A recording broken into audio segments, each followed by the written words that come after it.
হাল আতা আলাল ইনসানি হিনুম মিনাদ দাহরি লাম ইয়াকুন শাইয়্যাম মাযকুরা ইন্না খালাকনাল ইনসানা মিন নুতফাতিন আমসাজিন নাবতালিহি ফাজআলনাহু সামিআম বাসীরা। রে পৃথিবীর মানুষ, তোমার ডেট অফ বার্থ যেটা পঞ্চায়েত দিয়েছে, এখান থেকে তুমি 3 বছর মাইনাস করে তোমার বিবেককে বলো তুমি কোথায় ছিলে। কিছুই তুমি খুঁজে পাবে না।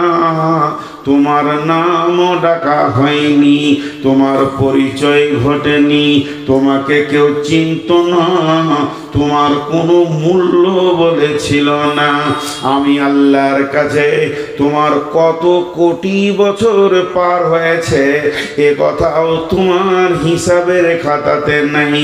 তবে আমি রব শুধু এই 500 কোটি 700 কোটি যে বেঁচে আছে পৃথিবীতে, 800 কোটি নয়, যে আদম থেকে নিয়ে যত কোটি কবরে চলে গেল, এখন বর্তমান পৃথিবী নামে মঞ্চে তোমরা যত কোটি বেঁচে আছো, শুধু এটাই নয়, এরপরে আগামী কাল থেকে যত কোটি কিয়ামত পর্যন্ত আসবে তাদের তোমাদের কাছে 3টি কাল আছে, অতীত আছে, বর্তমান আছে, ভবিষ্যৎ আছে। আল্লাহর কাছে ভবিষ্যৎ নাই, আল্লাহর কাছে অতীত নাই, সবগুলি হলো বর্তমান। তো আমি আল্লাহ প্রত্যেকটা মানুষকে তার একটা কক্ষ পথে ছেড়ে দিয়েছি, সে গতিশীল হয়ে চলছে। আমি আল্লাহ তার দিকে সূক্ষ্ম দৃষ্টিতে তাকিয়েছি, যে সার কক্ষ পথকে ঠিক রেখেছে না পদস্খলন ঘটিয়ে দিয়েছে। অতএব শুনে নাও, ইন্না খালাকনাল ইনসানা আমসাজিন নাবতালিহি ফাজআলনাহু ইন্না খালাকনাল ইনসানা মিন নুতফাতিন আমসাজিন নাবতালিহি ফাজআলনাহু সামিআম বাসীরা। রে মানুষ শুনে নাও, আমি যে বীর্য থেকে তোমাকে বানিয়েছি, যেটা তোমার বাপের দ্রুত গতি খুন তোমার মায়ের পেটে চলে গেল জরায়ুতে, একটা পুরুষ একবার স্খলন দেবে, খুব যদি দুর্বল বয়োবৃদ্ধ হয় অন্তত 40 কোটি পোকা দেবে, আর যদি যুবক সবল সুবৃদ্ধ হয় তাহলে ওই যুবক 60 কোটি পোকাকে এসে একবারে স্খলন করবে।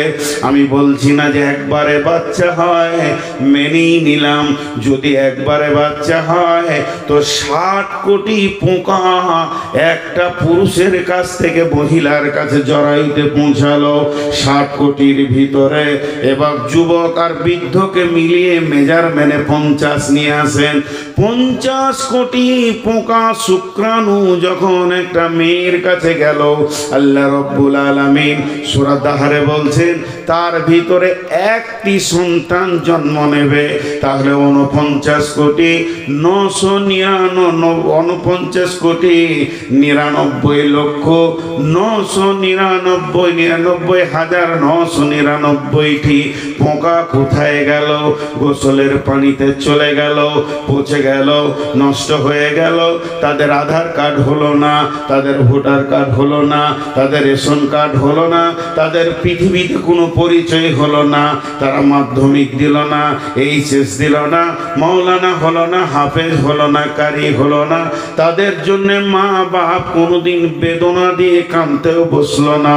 সমস্ত পোকাগুলি বেয়ে চলে গেল, শুধু একটা পোকাকে বানালাম, সেটা হলে তুমি। আল্লাহ বলছেন এরপরও তোমার কি বিবেকের চেতনা দরজা খুলবে না?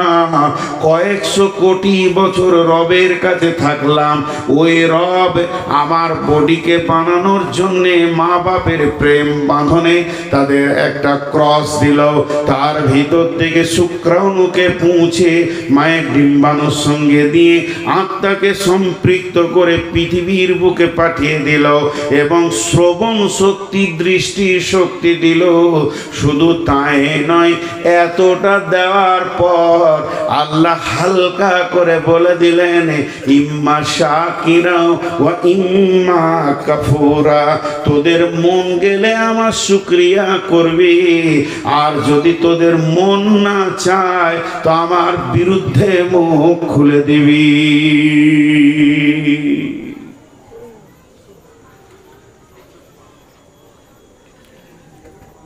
পৃথিবী থেকে 13 লক্ষ গুণ হলো সূর্য,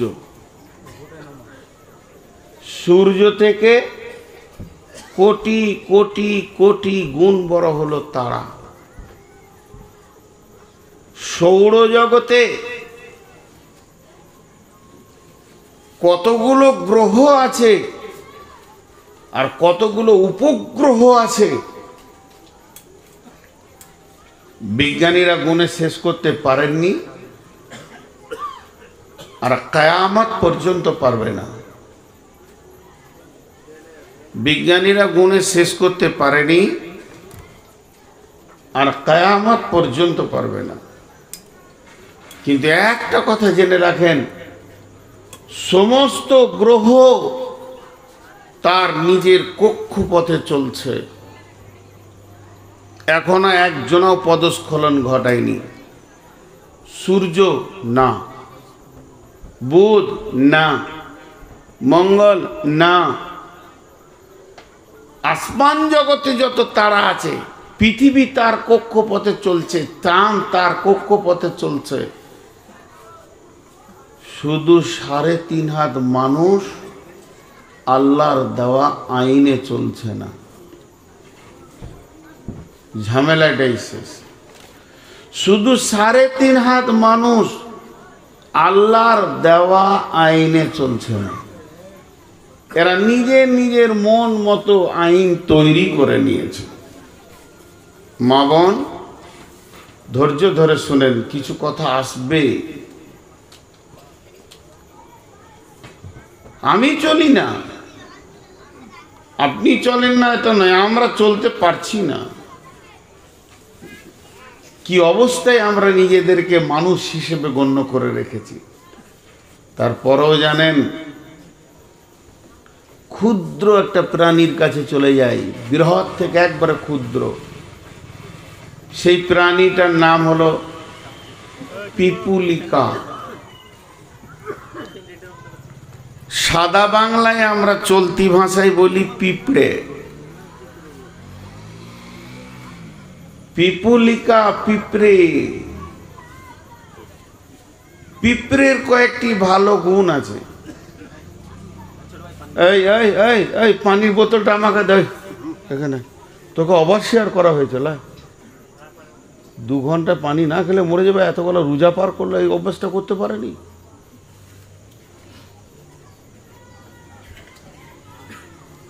আমি বকছি, আমার সুগার জিভ চিটিয়ে যাচ্ছে, একটু 2 ফোঁটা নি, একটু ধৈর্য ধরেন। এরকম পানি দেওয়া দিয়ে করলে মন কেটে যাবে। তো যেটা বলছিলাম, পিপুলিকা, ওর নামে কোরআনে একটা সূরা এসেছে। কি কাজ করেছিল? কি কাজ করেছিল? একটা জায়গায় ওদের ইউনিট থাকে, ইউনিট, ওদের দল থাকে। একটা জায়গায় যে দলটা তৈরি হয় 25 কোটি পিঁপড়ে থাকে। এদের মধ্যে কেউ বাসা বানায়, কেউ বাচ্চা পোষণ করে, কেউ ওদের মধ্যে আবার ফোর্স আছে, কামড়াবে, বিভিন্ন বিভাগ আছে। কিন্তু পিপুলিকাকে চলতে দেখেছেন আপনারা? পিপুলিকা চলতে দেখেছেন? আমি প্রশ্ন করছি আপনাদেরকে, উত্তর দেন। পিপুলিকা চলতে দেখেছেন? ভুল বলছি। পিপুলিকা দৌড়ে, আসতে চলে না। পিপুলিকা বলছে যারা চলে এরা হলো অলস, দৌড়ব, সঞ্চয় করব। ও ভবিষ্যতের সঞ্চয় করে। পিপুলিকা সর্দারকে মানে সর্দার যেদিকে হেঁটেছে ওই দিকে হাঁটবে, মাঝে হাঁটবে না। পিপুলিকার অনেক গুণ আছে। একটা পিপুলিকা কি বলছেন? বিসমিল্লাহির রহমানির রহিম। قالت نملة يا أيها النمل ادخلوا مساكنكم لا يحطمنكم سليمان وجنوده। এই কথাটা কত ভালো লাগলো আল্লাহকে, কথাটা কত দামি হলো। সুলাইমানের দল বল সৈন্য সামন্ত ঘোড়াতে সওয়ার হয়ে আসছে, এরই ভিতরে একটা পিপুলিকা দেখে ফেলেছে সুলাইমানের দল রাস্তা দিয়ে আসছে। তখন সে এলান করছে, ইয়া আইয়ুহান নামলা দুখুলু মাসাকিনাকুম, হে আমার পিপুলিকার দল, তোমরা তাড়াতাড়ি গর্তে আশ্রয় নিয়ে নাও। এখন আসছে সুলাইমানের দল।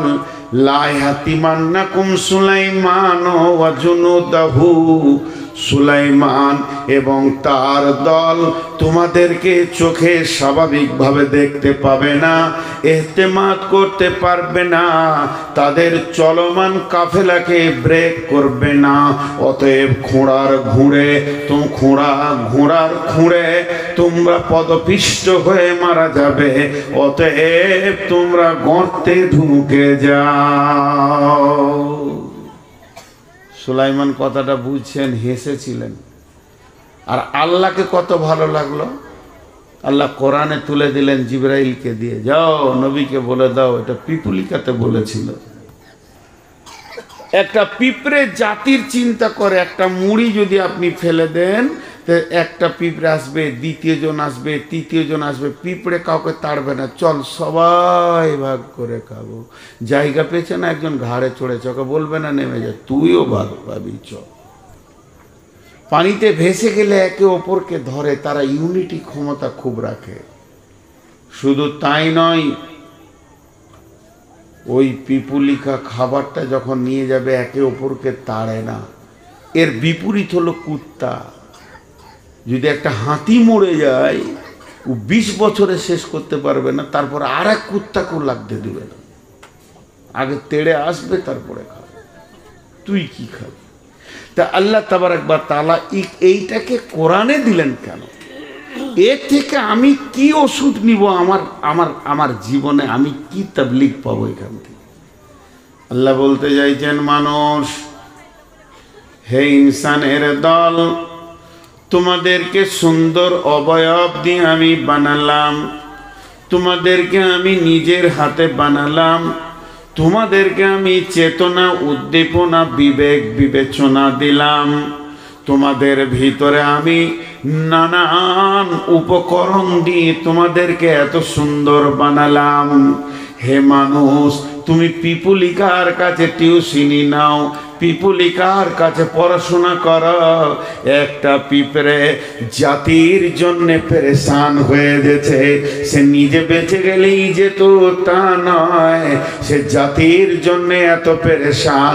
পিঁপড়ে চাইছে আমার জাতি যেন পদপিষ্ট হয়ে না মরে যায়, আমার গোত্র যেন না মরে যায়, এটা আমার দল।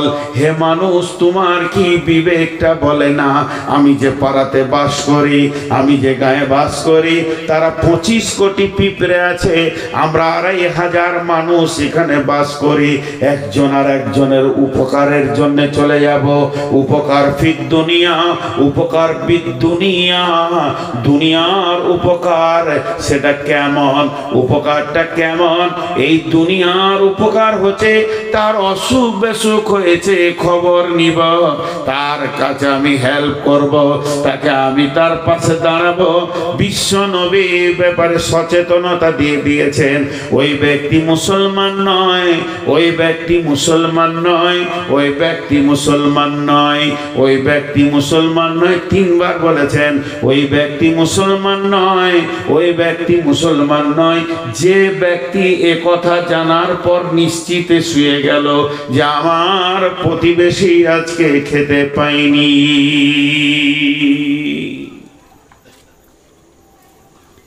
এখানে আমরা সবাই মুসলমান,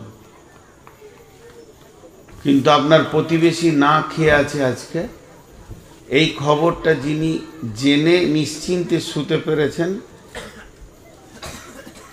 আমি জজ নই, এই ফয়সালা দিচ্ছেন চিফ জাস্টিস নবী মুহাম্মদুর রাসূলুল্লাহ সাল্লাল্লাহু আলাইহি ওয়াসাল্লাম। ও মুসলমান নয়, কালেমা পড়েছে, নামাজ পড়ে, হজ করেছে, যাকাত দেয়, রোজা পালন করেছে, তারপরও বিশ্ব নবী বলছে মুসলমান নয়। তাহলে পিপুলিকার কাছ থেকে জ্ঞান লাও। আর যদি তুমি আখেরাতে এর উপকার করতে চাও, তুমি যদি আখেরাতে এর উপকার করতে চাও, গভীর রাত্রিতে নির্জন অবস্থায় দরজায় গিয়ে ধাক্কা দাও। এ গুণ নবী মুহাম্মদ সাল্লাল্লাহু আলাইহি সাল্লামের ছিল।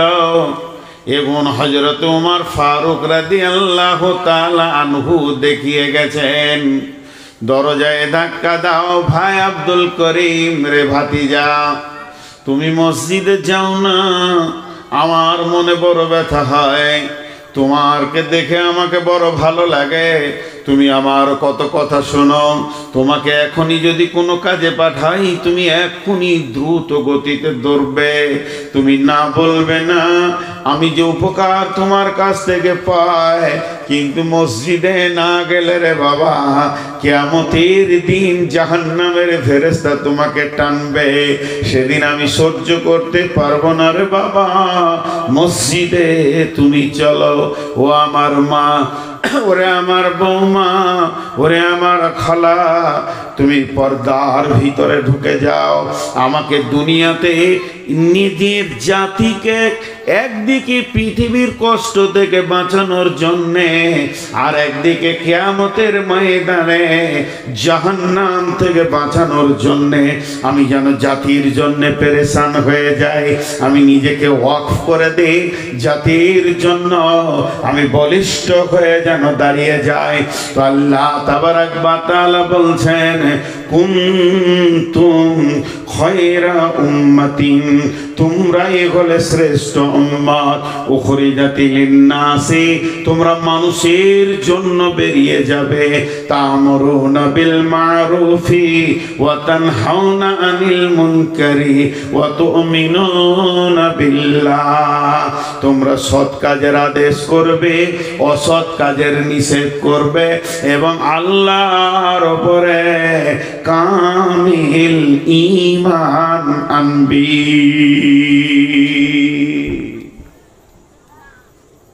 আমাদের কাজ বলে দিলেন আল্লাহ।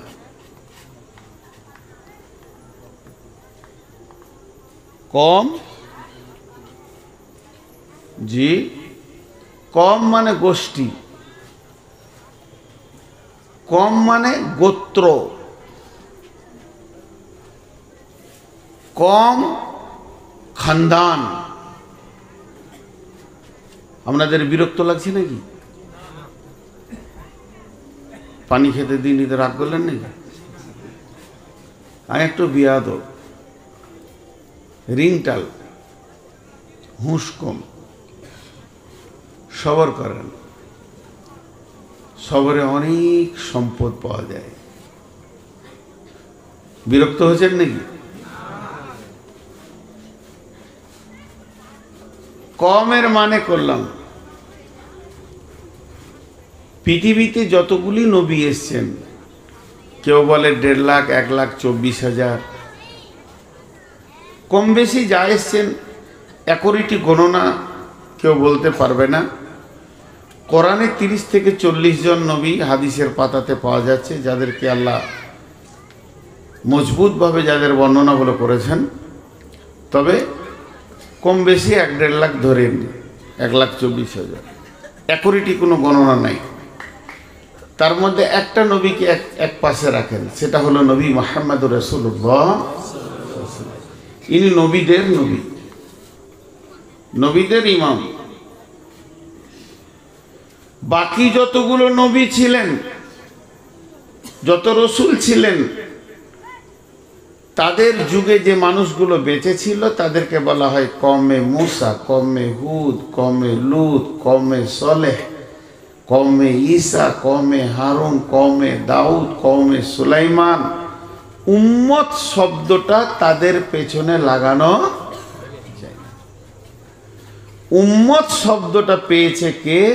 উম্মতে নবী মুহাম্মদ সাল্লাল্লাহু আলাইহি ওয়াসাল্লাম। নবী মুহাম্মদ সাল্লাল্লাহু আলাইহি সাল্লামের আমরা উম্মত। তাহলে কম আর উম্মত দুটো শব্দের পার্থক্য কি? কম হলো গোষ্ঠী বা খানদান, আর উম্মতের শব্দ আলাদা। উম্মত শব্দের অর্থ হলো একটা বলি আপনাদেরকে, নেতা, ইমাম, পরিচালক। দেখেন আমাদের দাম কত, আমরা সবাই নেতা,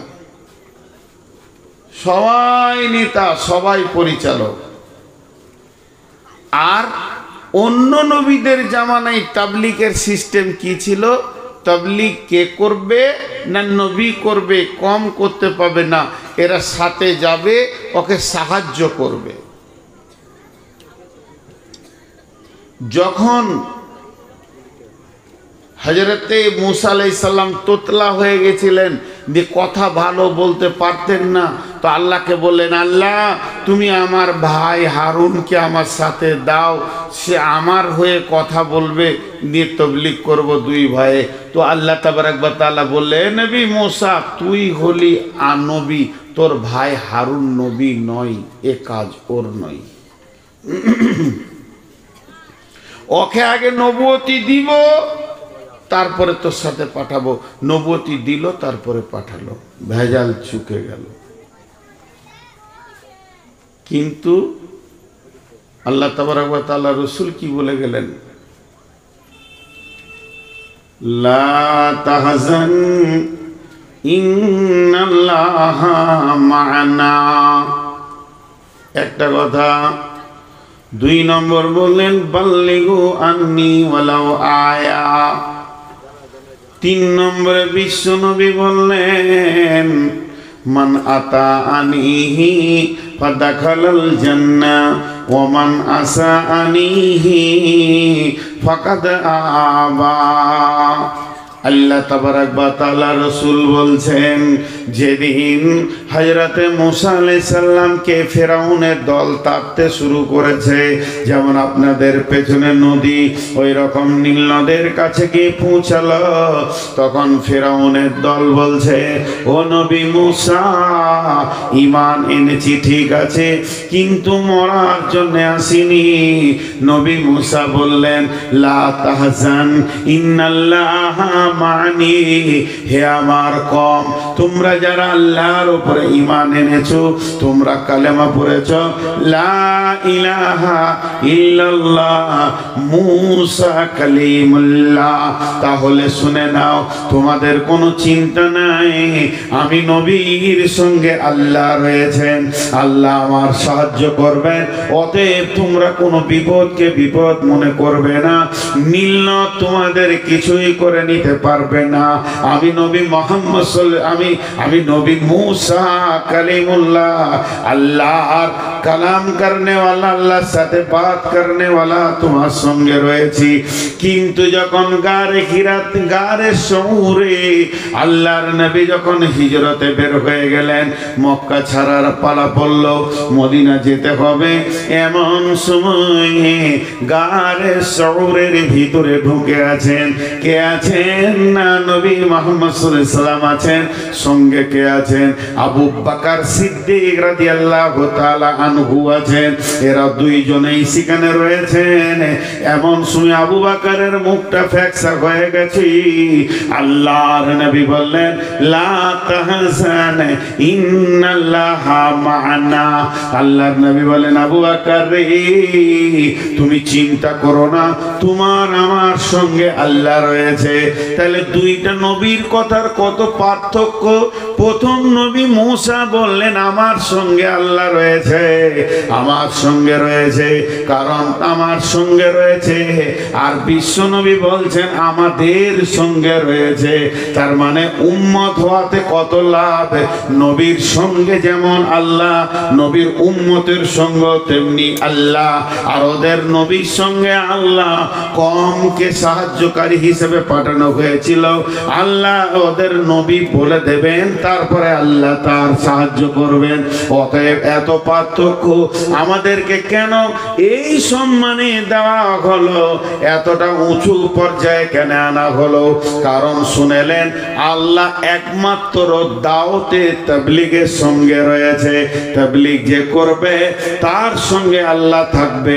ওদের মুসা তাবলীগের দায়িত্ব ছিল, তাই আল্লাহ সাহায্যকারী হিসেবে ছিল। ইল্লা তানসুরুহু ফাকাদ নাসরাহুল্লাহ।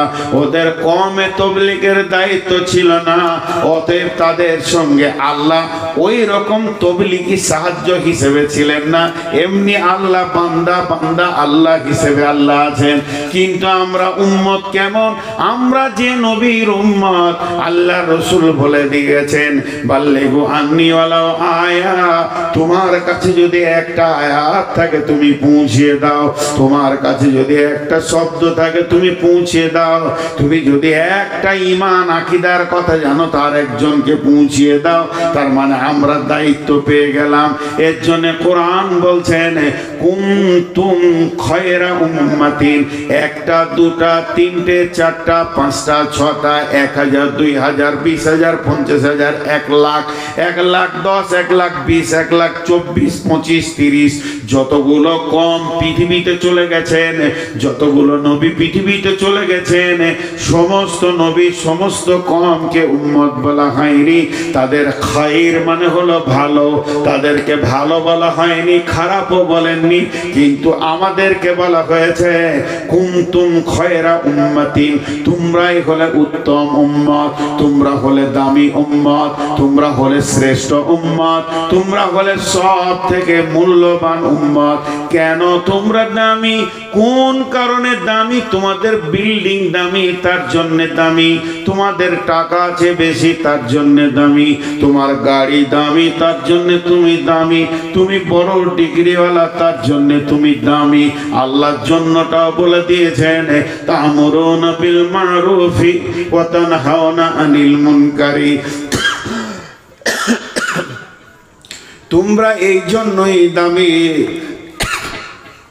তোমরা সৎ কাজের আদেশ করবে, অসৎ কাজের নিষেধ করবে। সৎ কাজের আদেশ করবে, অসৎ কাজের নিষেধ করবে। এর জন্যই তোমরা দামি।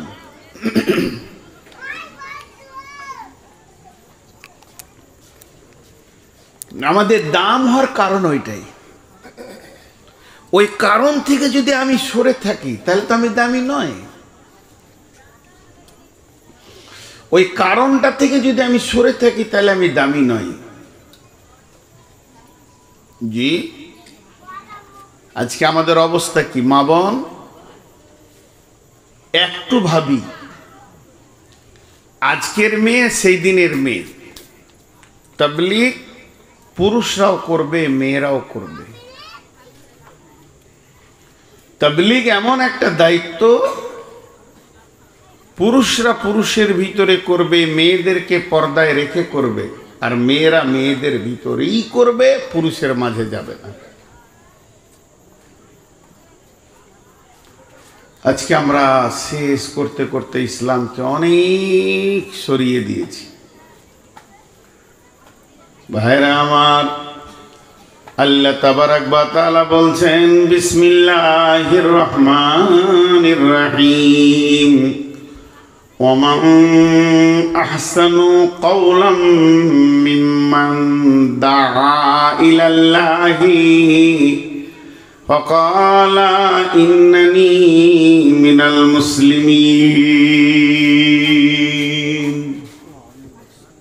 وعمل صالحا فقال إنني من المسلمين ومن أحسن قولا ممن دعا إلى الله وعمل صالحا فقال إنني من المسلمين। ওর কথার চাইতে কার কথা আমাকে ভালো লাগতে পারে? ওর কথার থেকে কার কথা আমার কাছে ভালো? যে নিজে আমল করে এবং মানুষকে ডাকে আর দাবি করে আমি মুসলিম, মুসলিমদের ভিতরে আমি একজন। ওয়ামিলা সলিহা, সে ভালো আমল করে আর মানুষকে আল্লাহর দিকে ডাকে। তার কথার থেকে আর কারো কথা আল্লাহর কাছে প্রিয় নয়। আমরা সারাদিন যত কথা বলি, সারাদিন কথার চারটা ভাগ আছে। একটা হলো প্রয়োজনীয় কথা, একটা অপ্রয়োজনীয় কথা, একটা ভালো কথা, একটা খারাপ কথা। সারা জীবনে মানুষ চার ধরনের কথা বলে। সারা জীবনে, যেদিন থেকে মুখ ফুটেছে, যেদিন মুখ বন্ধ হয়ে যাবে।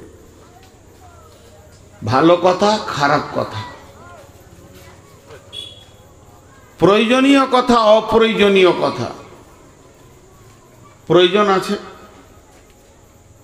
প্রয়োজন কেমন? ঘর সংসার করতে গেলে দোকানে খদ্দের সঙ্গে কথা বলতে হবে, বাপ বেটা কথা বলবে, স্বামী স্ত্রী কথা বলবে, এগুলো প্রয়োজনীয় কথা। প্রয়োজনীয় কথাতে নেকি আছে, কথা বলছি না, নেকি আছে। আর ভালো কথাই নেকি আছে। Kowloon মারিফুন কাসাজারাতুন, Kowloon মারুফুন সাদাকাতুন। বিশ্বনবী বলছেন ভালো কথা হলো সাদকা।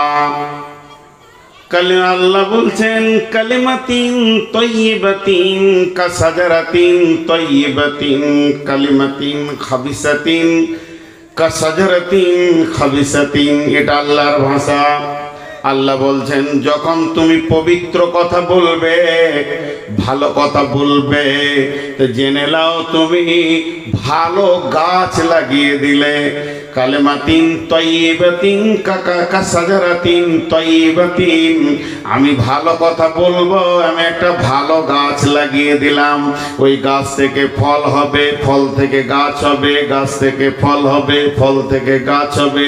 এবার জঙ্গল লেগে যাবে, বৃহৎ জঙ্গল হয়ে যাবে।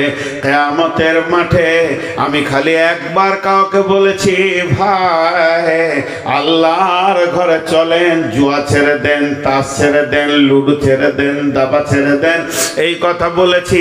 এর জন্য আমার একটা মিষ্টি গাছের লেগে গেল ফল, বিচন লেগে গেল। এবার আমি আর বলিনি, তবে ফল হতে চলেছে, লাভ হতে চলেছে, জঙ্গল হতে চলেছে। আর আল্লাহ বলছেন যখন তুমি কাউকে কোনো খারাপ বুদ্ধি দেবে, সুদের লাইন ধরিয়ে দেবে, এখানে করো, এখানে এনজিও করো, এখানে কি করো, এই জায়গায় নিয়ে এসে এখানে ফাইন্যান্স করো, নানা রকম করে যখন আপনার ইন্স্যুরেন্স করো, এটা ওটা করে আপনি যখন লাগিয়ে দেবেন, তখন আপনার হবে কি, একটা নিমের গাছ লেগে গেল, তার গুটি হবে, তার থেকে গাছ হবে, তার থেকে গাছ হবে, যত জঙ্গল হবে সব তেতোতে ভরে যাবে, আর এটা মিষ্টিতে ভরে যাবে। তাই আমার আল্লাহ বলেছেন কালিমাতিন তয়্যিবাতিন কাসাজারাতিন তয়্যিবাতিন। অতএব বন্ধুরে, তাবলীগ একটা এমন জিনিস, আপনি একবার বলে দিয়ে ঘুমিয়ে যাবেন, কিন্তু নেকির রাস্তাটা বন্ধ হবে না। এর জন্য আল্লাহ বলছেন ওমান আহসানু কওলাম মিম্মান দাআ ইলাল্লাহি ওয়া আমিলা সালিহা ফাকালা ইন্নানি মিনাল মুসলিমিন।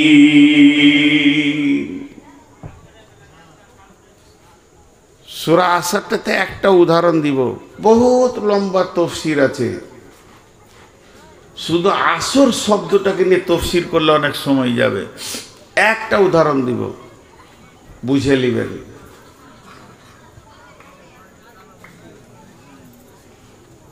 আল্লাহ তাবারাক ওয়া তাআলা বলছেন বিসমিল্লাহির রহমানির রহিম ওয়াল আসরি ইন্নাল ইনসানা লাফি খুসর ওয়াল আসর ইন্নাল ইনসানা লাফি খুসর ইল্লাল্লাযীনা আমানু ওয়া আমিলুস সলিহাতি ওয়া তাওয়াসাউ বিল হাক্কি ওয়া তাওয়াসাউ বিস সবরি। দেখেন আল্লাহ আসরের কসম খেয়েছেন। এই ওয়াক্তটা বড় মূল্যবান। এই ওয়াক্তে ফেরেশতা চেঞ্জ হয়। এই ওয়াক্তটা বড় মূল্যবান। পৃথিবীর একটা জীবনের একটা দিন আসরের সময় বিদায় নেয়। আল্লাহ কালকে নিয়ে অনেক কথা বলেছেন। আল্লাহ দুটি সূরা রেখেছেন ওয়াক্তের উপরে, একটার নাম ফাজর, একটার নাম আসর। আল্লাহ তাবারাক ওয়া তাআলা আসরের কসম করেছেন, ফজরের কসম করেছেন, আল্লাহ দুহার কসম করেছেন, আল্লাহ রাত্রিকালের কসম করেছেন, চলমান রাত্রির কসম করেছেন, আল্লাহ 10 রাত্রির কসম করেছেন। আল্লাহ তাবারাক ওয়া তাআলা কত সুন্দর রাতকে নিয়ে কথা বলেছেন। আল্লাহ একটা রাতকে সাবে কদর বানিয়েছেন, একটা দিনকে আরাফাতের ময়দান বানিয়েছেন। বিভিন্ন রকমকে কালকে আল্লাহ এত গুরুত্ব দিয়েছেন, সময়কে এত গুরুত্ব দিয়েছেন। যে লোক সময়ের মূল্য দেয় না, সে নিজের মূল্য নিজেই দেয় না। এখানে আল্লাহ আসরের কসম করে বলছেন ইন্নাল ইনসানা লাফি খুসরি ইন্নাল ইনসানা লাফি খুসরে, নিশ্চয়ই মানুষ ক্ষতিগ্রস্তর মধ্যে রয়েছে। এখানে কোন জাতিকে বলা হয়নি, মুসলমান বলা হয়নি, হিন্দু, জৈন, খ্রিস্টান, বৌদ্ধ আপনার বলা হয়নি। এখানে কোনো মেনশন করা হয়নি।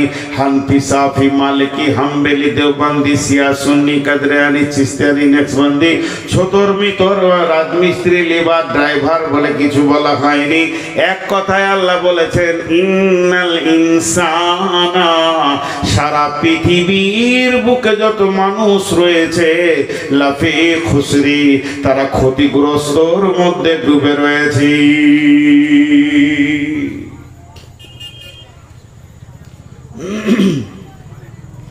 আপনিও ক্ষতি, আমিও ক্ষতির মধ্যে আছি। এই দৃষ্টিটা কার? না আল্লাহ।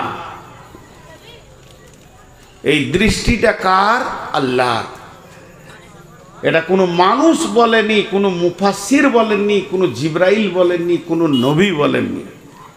আল্লাহ আসমান থেকে বলছে নিশ্চয় মানুষরা ক্ষতিগ্রস্তর মধ্যে রয়েছে। আর আল্লাহ ক্ষতি বলছে মানে ওটা জাহান্নাম। আল্লাহ ক্ষতি বলছে মানে আপনার ব্যবসায় লাভ লস হচ্ছে, এটা বলেননি। আল্লাহ ক্ষতি বলছে মানে ওটা জাহান্নামের কথা বলছেন। আল্লাহ কি বলছেন? কিন্তু 4টা গুণ যার মধ্যে আছে সে নয়। কিন্তু ইল্লা মানে কিন্তু, এখানকার সমস্ত মানুষ ক্ষতির মধ্যে রয়েছে, কিন্তু যে 4টা কাজ করেছে সে ক্ষতির মধ্যে নাই।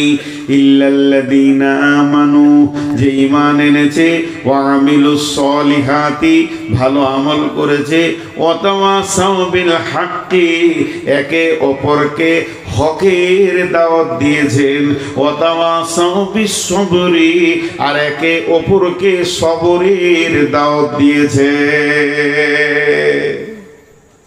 একটা উদাহরণ দিব। আমানু, যে ঈমান এনেছে। ঈমান এমন একটা বস্তু যা দেখা যায় না। ঈমান বড় মূল্যবান।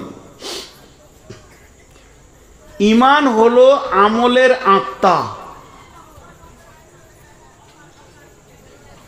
ঈমান হলো আমলের আত্মা।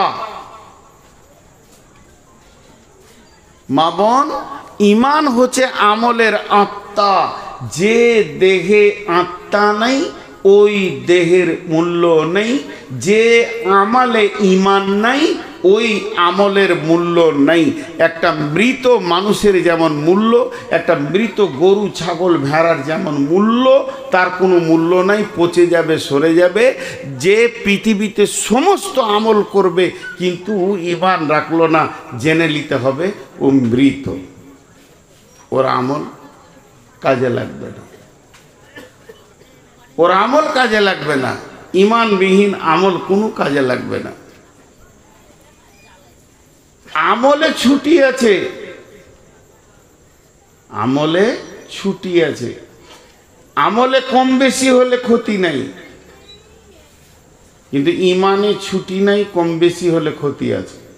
দুটি উদাহরণ দিব, মন দিয়ে শুনেন। আমরা এশার নামাজ পড়ে বসেছি, ফজর পর্যন্ত কোনো ফরজ নামাজ নাই, আপনি নফল যত পড়তে পারেন।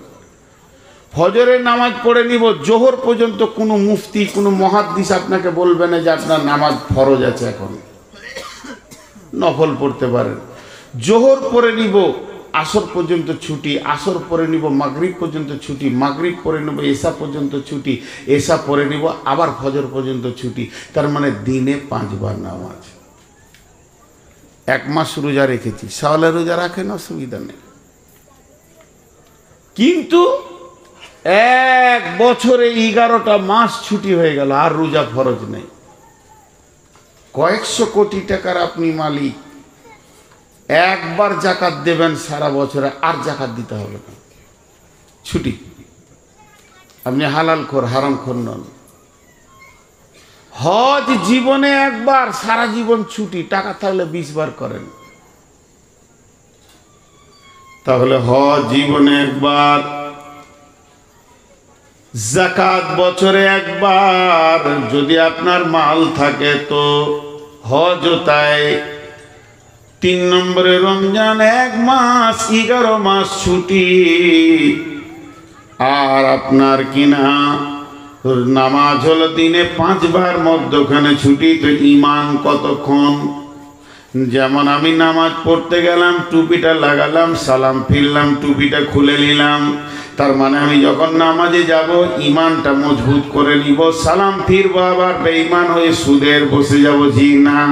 ঈমানটা কখন? ঈমান এনেছি যেদিন মায়ের পেট থেকে পৃথিবীতে এসেছি, আমার কানে আজান পড়ে গেছে, যেদিন আমার জ্ঞান হয়েছে, সেদিন আমি কালেমাকে বিশ্বাস করেছি। রাদিতু বিল্লাহি রাব্বান ওয়া বিল ইসলামি দীনান ওয়া বি মুহাম্মাদিন নাবিয়্যান ওয়া রাসূলা। আমি আল্লাহকে রব বলে মেনে নিয়েছি, ইসলামকে দিন বলে মেনে নিয়েছি, এবং শেষ নবীকে আমি আখেরি পয়গম্বর মেনে নিয়েছি। এই ঈমানটা সকালে থাকবে, বিকালে চলে যাবে। 1 ঘন্টা ছুটি আছে, 1/2 ঘন্টা ছুটি আছে, জি না। এই ঈমানটা কত দূর নিয়ে যেতে হবে? ঈমানটা কবর পর্যন্ত পৌঁছাতে হবে। তখন আপনি কবরের ভিতরে ঈমানকে ঢুকিয়ে দিতে পারবেন, তখন আর আপনার টেনশন নাই, ঈমান আপনাকে জান্নাতে ঢুকিয়ে দেবে। ঈমানের কোনো ছুটি নেই। এইখানে একটা পোল, ওইখানে একটা পোল, ওইখানে একটা পোল, ওইখানে একটা পোল। পোল গায়ে গায়ে লেগে নাই, কিন্তু তার লেগে আছে। তার যদি 1 ইঞ্চি কেন 1/2 ইঞ্চি কাটা থাকে তো বিদ্যুৎ যাবে না। তেমনি নামাজ রোজা সব ঈমানকে বাঁচানোর জন্যই। তো ঈমান বেঁচে আছে মানে আপনার আমল পৌঁছাচ্ছে। এবার আমলে কম বেশি হলে চলবে, কিন্তু ঈমানে চলবে না। এর একটা উদাহরণ নেন, বিরাট বড় মসজিদ, বিরাট বড় মসজিদ, 80টা ফ্যান আছে, 62টা বাল্ব আছে। কত বড় মসজিদ? জুমার দিন 80টা ফ্যান আছে, 62টা বাল্ব আছে। দেখা গেল 3টি বাল্ব কেটে গেছে, চলে যাবে। দেখা গেল 4টা ফ্যান চলছে না, চলে যাবে, অসুবিধা হবে না। এগুলো হলো আমল কাজ। বাল্ব আলো দেবে, ফ্যান হাওয়া দেবে। 4 জন দিচ্ছে না আলো, 6 জন ফ্যান হাওয়া দিচ্ছে না, চলে যাবে, চলে যাবে, চলে যাবে। এগুলো হলো কাজ। আপনি নফল পড়তে পারেননি, সুন্নতে দু একবার ছাড়া গেছে, চলে যাবে চলে যাবে চলে যাবে, অসুবিধা নাই। নফল দান করতে পারেননি, হালকা করেছেন, চলে যাবে চলে যাবে চলে যাবে, আমলে কম বেশি হলে চলে যাবে। কিন্তু ঈমানটা হলো ওই মসজিদ থেকে পোলের যে কেবেলটা আছে, এটা যদি 1 ইঞ্চি কম হয় চলবে না, চলবে না। তো ঈমান আকীদা এত মজবুত হতে হবে, যদি ঈমান আকীদার ভিতরে ত্রুটি থেকে যায় তো চলবে না, চলবে না, চলবে না। আপনার ব্যাগে যদি বাচ্চা ছেলের চাটনির টাকা 20 লক্ষ থাকে, আপনি একটা পান খেতে পারবেন না। আর অরিজিনাল টাকা যদি 5 টাকার নোট থাকে, আপনি একটা পান খেতে পারবেন। তেমনি আমলে গাদা গাদা গাদা গাদা আমল হচ্ছে, কোনো দলিল নাই, কিছুই নাই, জাল চলছে, চলবে না, আল্লাহর কাছে চলবে না। আর ঈমান আকীদার উপরে যদি আপনার আমল অল্প হয়, চলে যাবে চলে যাবে চলে যাবে। এর জন্য আল্লাহ বলছেন ইল্লাল্লাযীনা আমানু ওয়া আমিলুস সলিহাতি, কিন্তু কিয়ামতের মাঠে বাঁচবে কি? যার ঈমান আছে এবং সেই ঈমানের উপরে দারমাদার করে সুন্দর ভালো আমল পৃথিবীতে করেছি। ঈমানও আছে, আমলও করেছে, ঈমানও আছে, আমলও করেছে। 3 নম্বর গুণ, ওয়াতাওয়াসাউ বিল হাক্কি, একে অপরকে ধরে হকের দাওয়াত দিয়েছেন। ওয়াতাওয়াসাউ বিস সবরে, একে অপরকে সবরের দাওয়াত দিয়েছেন, ধৈর্যের দাওয়াত দিয়েছেন। ধৈর্যটা এত বেশি প্রয়োজন, ধৈর্যটা অনেক অনেক প্রয়োজন। এটা দাওয়াত দিতে হয়, ভাই সবর করো, সবর ইখতিয়ার করো, সবর করো, সবর, কাজ হবে, কাজ হবে। সবর এত কাজ দিতে পারে, আপনি কাজ পাবেন, আপনি কাজ পাবেন সবরে। জি, এরা আমরা মোবাইল লাগিয়ে দিয়ে ঘুমাচ্ছে, কি আরামের ঘুম দিয়েছে। সকালে এডিট করবে, 4-5 খানা মহিলার ছবি নিচে গায়ে লাগিয়ে দেবে। আমার একটা ছবি ভাইরাল হয়েছে, এদিকে দিলা আর আরো ভাইরাল করবে। আমি নাকি মহিলার ঘাট ধরে, ওটা আমার মা, আমার মায়ের ঘাট ধরে আমি মারছি, মারতে মারতে নিয়ে যাচ্ছে, আমার মা কাঁদছে। আমার মা একজন একাই, আমার মা, আমার কোনো খালা নাই, আমার মা একাই একটাই বেটি, আমার নানা। আর আমার নানা ছিলেন পশ্চিমবঙ্গের বৃহত্তর আলিম। আমার নানা রবীন্দ্রনাথ ঠাকুরকে লাঠি নিয়ে চাপকাতে গিয়েছিল, থাকলে তোর মুখ ভেঙে দিব। রবীন্দ্রনাথের মাসির বাড়ি আর আমাদের বাড়ি পাশাপাশি, সবাই একই এলাকা। আমার নানা যার কাছে পড়েছে, তার কাছে আমার নানার সাথী, মানে পরের জামানার সাথীর কাছে নজরুল পড়াশোনা করেছে। নজরুল মিসকাত পড়েছে কুলসোনা মাদ্রাসায়। নজরুলের অনেক ঘটনা আমরা পেয়েছি। আমি আমার নানাকে দেখিনি। আমি একজন খোশনসিব না বদনসিব বলবেন, আমি আমার 5 বছরে মাকে হারিয়েছি। আমার মাকে মনে পড়ে, চেহারাটা মনে পড়ে। 5 বছর বয়স আমার, তখন আমার মাকে হারিয়েছি। এখানে থাম্বিল দিয়েছে, আমার মায়ের ঘাট ধরে আমি মারছি। সাদে কি ইউটিউবার দিকে সরাবো গো? আগামী অক্টোবর থেকে একজনা কাজতে দেবো না। একটা ইউটিউব থাকবে, আমারই একটা ফেসবুক চলবে। তবে এটাও বলে দিছি, ওতে ইনকাম করবো না, ও লাইন কাটা, সবারই সামনে বলছি। तबलीग के कर तबलीगे हेदायत पाए अल्लाह ही जाने, के कर तबलीगे हेदायत पाए के जाने, আল্লাহ জানে। সকলে বলেন কে জানে? তাহলে একটা ঘটনা ছোট করে শুনিয়ে দিই। আমার যখন রানিং 13 বছর জালসা হলো, তখন এই আপনাদের এইখানে পণ্ডিতপুরের আশেপাশে একটা জালসা এসেছিলাম, তা একটা চিঠি দিয়েছিল, সম্ভবত চিন্তামণি ফতেপুরে, না চিন্তামণি ফতেপুরে। হ্যাঁ, আমাকে একটা চিঠি দিয়েছিল, আপনি কন্ট্যাক্ট করছেন কেন, আগে লিখছেন কেন। তা আমি ওদেরকে উত্তর দিয়েছিলাম, এইটা তো আপনাদের কি শুধু আমি যে আমি আগে লিখছি কেন, কন্ট্যাক্ট করছি কেন। আমি 13 বছর চুপচাপ এসেছি, চুপচাপ চলে গেছি, কিন্তু সমাজ আমাকে ঠেলে সরিয়ে দিয়েছে, মূল্যায়ন করেনি। তখন এই লাইনটা ধরেছি। তবে আমাকে ফেরেশতা মনে করবেন না, আপনাদের যেমন গুনাহ আছে আমারও গুনাহ আছে। আপনাদের 19, আমার 20। আমার পাঞ্জাবিতে ঢাকা আছে বলি লোক দেখতে পায় না, আমিও গুনাহগার। কিন্তু কার কথায় কার হেদায়েত হয়। এবছর জালসা সিজন শেষ করলাম, আমার একটাই মেয়ে, আমার মায়ের নামটা দিয়েছি, ওই জন্য ওকে আমি কোনোদিন ওর নাম ধরে ডাকি না, মা বলেই ডাকি। আজও নামটা বলি না, বলতে পারি না, কষ্ট হয়। তো আমার স্ত্রী বসে সবজি কাটছে, আমার মেয়ে বসে আছে, আমি ওখানে গিয়ে চেয়ার নিয়ে বসলাম। তো আমার মেয়ে আমাকে বলছে, আব্বা আমি তো তোমার মা। আমি বললাম হ্যাঁ। তো মায়ের কথা তো শুনতে হয়। বল। আমি একটা আবদার করবো, যদি তুমি মেনে নাও তো আমি খুশি হব, যদি না মানো তাহলে তুমি আলাদা আমিও আলাদা। বিয়ে দিয়ে দিয়েছি, তোর সঙ্গে আমরা চলবো না। আমার সুখের জন্যই তো তুমি এগুলো করছো। বলে বল কি করতে হবে। আর কন্ট্যাক্ট করবে না, আগে নেবে না। বলে যা, মেনে নিলাম। জিজ্ঞেস করেন কমিটিকে, কন্ট্যাক্টও করিনি, আগেও নিয়ে। কমিটিকে জিজ্ঞেস করেন, আজকের কমিটিকে, আগামী কাল যে আছে তাকেও জিজ্ঞেস করেন। যদি কেউ কিছু আছে আগে থেকেই, তারা দিয়ে শান্তি পায়।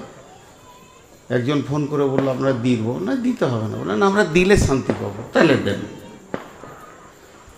তো হেদায়েত কার কাছ থেকে আসবে? আমাকে আমার পেটের বাচ্চা হেদায়েতের রাস্তা দিচ্ছে। আপনি ভাবিয়েন না, সাহাবীদের পর্যন্ত ভুল হয়েছে, হয়নি ভাই? তার থেকে তো আমরা ঊর্ধ্বে নই, ভুলের ঊর্ধ্বে কোনো মানুষই নয়। তো কটা কথা বললাম, এখন একটা উদাহরণ দিব, উদাহরণটা মন দিয়ে শুনেন। আপনাদের মুর্শিদাবাদে জেলাতে 4000 ছেলে নেবে কেন্দ্র সরকারের প্রশাসন বিভাগে। কেন্দ্র সরকারের প্রশাসন বিভাগে মুর্শিদাবাদ থেকে 4000 ছেলে নেবে।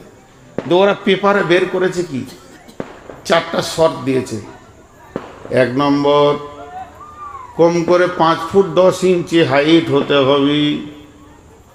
2 নম্বর হলো কম করে মাধ্যমিক পাস হতে হবে। 3 নম্বর হলো 36 ইঞ্চি সেনা হতে হবে। আর 4 নম্বর হলো কম করে 53 কেজি ওজন হতে হবে। কটা? 53 কেজি ওজন, 36 ইঞ্চি সেনা, আর মাধ্যমিক পাস, 5 ফুট 10 ইঞ্চি হাইট। 4টা শর্ত দিয়েছে।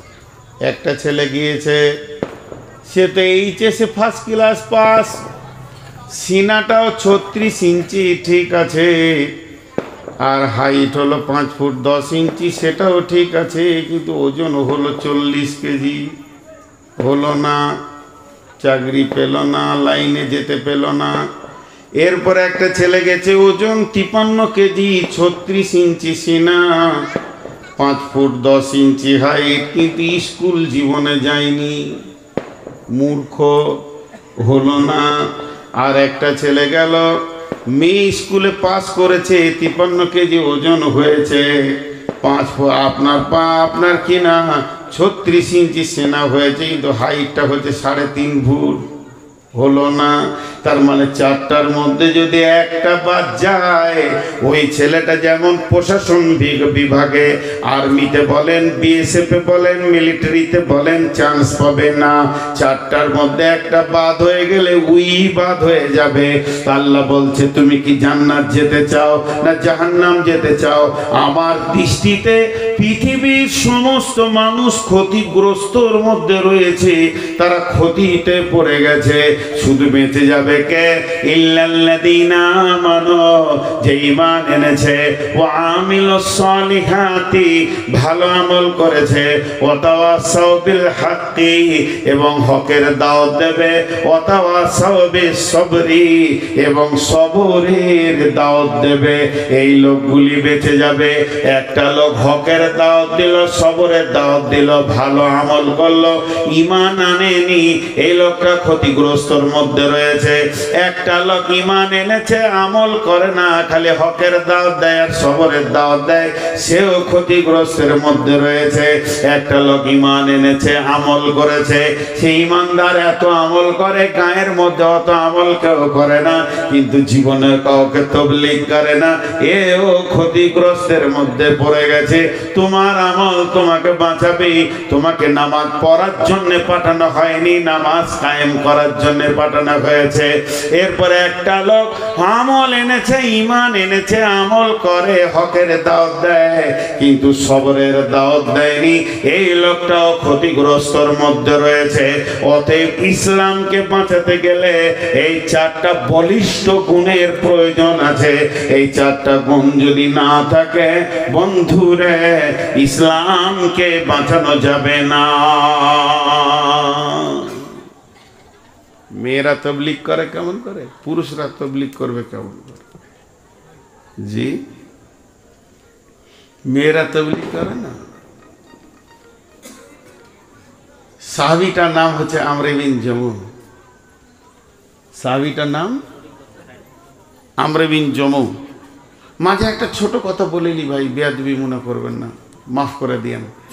আমার গ্রামে একটা মাদ্রাসা আছে, আজকে সেই মাদ্রাসার বয়স 50। তার মানে আমার বয়সের সাথে সম্পর্ক মাদ্রাসাটা। আমি মাসুম বাচ্চা, 2 বছরের তখন মাসে। মুরব্বীরা চালাতেন, আমাদের বাপ চাচারা এতদিন ধারক বাহক হয়েছিল। তবে আমার প্রতি মাদ্রাসার অনেক বড় দাবি থাকতো সবসময়। কোনোদিন মাদ্রাসার আমি হ্যান্ডেলিং করিনি। 2বার নিয়ে গেছিলো মাদ্রাসায়, ওরা জোর করে পালিয়ে এসেছিলাম যে আপনারা রয়েছেন, চালান। এবছর রমজানের আগে গোটা গ্রাম এক হয়ে বসে সম্পূর্ণ মাদ্রাসাটা চাপিয়ে দিয়েছে। দোয়া রাখবেন যেন চালাতে পারি। আর খেয়াল রাখবেন, মাদ্রাসাতে মিসকাত, আবু দাউদ, তিরমিজি পর্যন্ত খোলা আছে। এই পর্যন্ত প্রায় 60-70টা ছেলে ফোন করেছে, আমি ফেসবুকে দিয়েছিলাম। মেধা দক্ষ ছেলে থাকলে পাঠাবেন, কারণ এই মাদ্রাসাটা পরিচালনা হবে কয়েকটি মাদানিকে দিয়ে। আপনার ছেলে যদি পড়ায় দুর্বল হয় কিন্তু রাখা যাবে না। ছেলে যদি মেধা হয়, চমক হয়, 2টি জিনিস পাবেন, ওর ভবিষ্যৎ উজ্জ্বল হবেই ইনশাআল্লাহ, আল্লাহকে ভরসা করে বলছি। কারণ ওখানে পড়াশোনা খুব কড়া। আগে গার্জেনকে মজবুত হতে হবে যে আমার ছেলে ওখান থেকে সরাবো না, 1 নম্বর। 2য় নম্বর হলো আদর্শ ছেলে নেবেন তো আমার মাদ্রাসায় পাঠান। আদর্শ। আমাদের বর্ধমানের ভাষা অনেক ভালো, সেখানে থাকলে কথাবার্তা, চাল চলন ভালো হবে। এইটা একটা কথা বলছি। আর দ্বিতীয় একটা কথা বলছি, সামনে হজের নিয়ত করেছি, হজে যাব ইনশাল্লাহ। হজের পরে পরে আমার উমরার গ্রুপ যাবে। যদি কেউ আমার সঙ্গে উমরায় যেতে চান, সে আমার নম্বরে ফোন করবেন। সেইভাবে মক্কা মদিনা ঘুরিয়ে আপনাকে ঠিক জায়গায় উমরা করাবো, এটা নিয়ত করলেন। এবং বাকি কত কি লাগবে না লাগবে এগুলো ফোনে আলাপ হবে, কিন্তু আপনি রেডি হন। এখন অনেক এজেন্ট বেরিয়ে গেছে, অনেক দালাল বেরিয়ে গেছে, 80,000 70,000-এ নিয়ে যাচ্ছে। নিয়ে যান, কিন্তু রাখছে বহুত দূরে, খাওয়া দাওয়ার মান তেমন থাকে না, প্লেনে মাল বারবার চেঞ্জ করতে হয়। 15 থেকে 30 জন জমজমের পানিটা হায়দ্রাবাদে ফেলে চলে এলো, ডোমেস্টিক প্লেনে পানি তুলতে দেয়নি, অনেক ভেজাল আছে। তবে আমাদের বিমান হচ্ছে অনেক দামি, আমরা দামি বিমানে যাই, বেশিরভাগ এমিরেটস, ইতিহাদ ব্যবহার করি। বিধায় আমাদের ওদের থেকে শুধু ভাড়াটাই 17,000 বেশি থাকে। 2টি কথা বললাম, মাদ্রাসায় মেধা ছেলে পাঠাবেন। আরেকটা কথা বললাম, হজ উমরা করলে খবর রাখবেন। তো আজকের যে বক্তব্য শুধু তাবলীগের উপরে রাখছি। আমি যখনই ইস্তেহার দেখে নিয়েছি যেটা তাবলীগ, তো আমাদের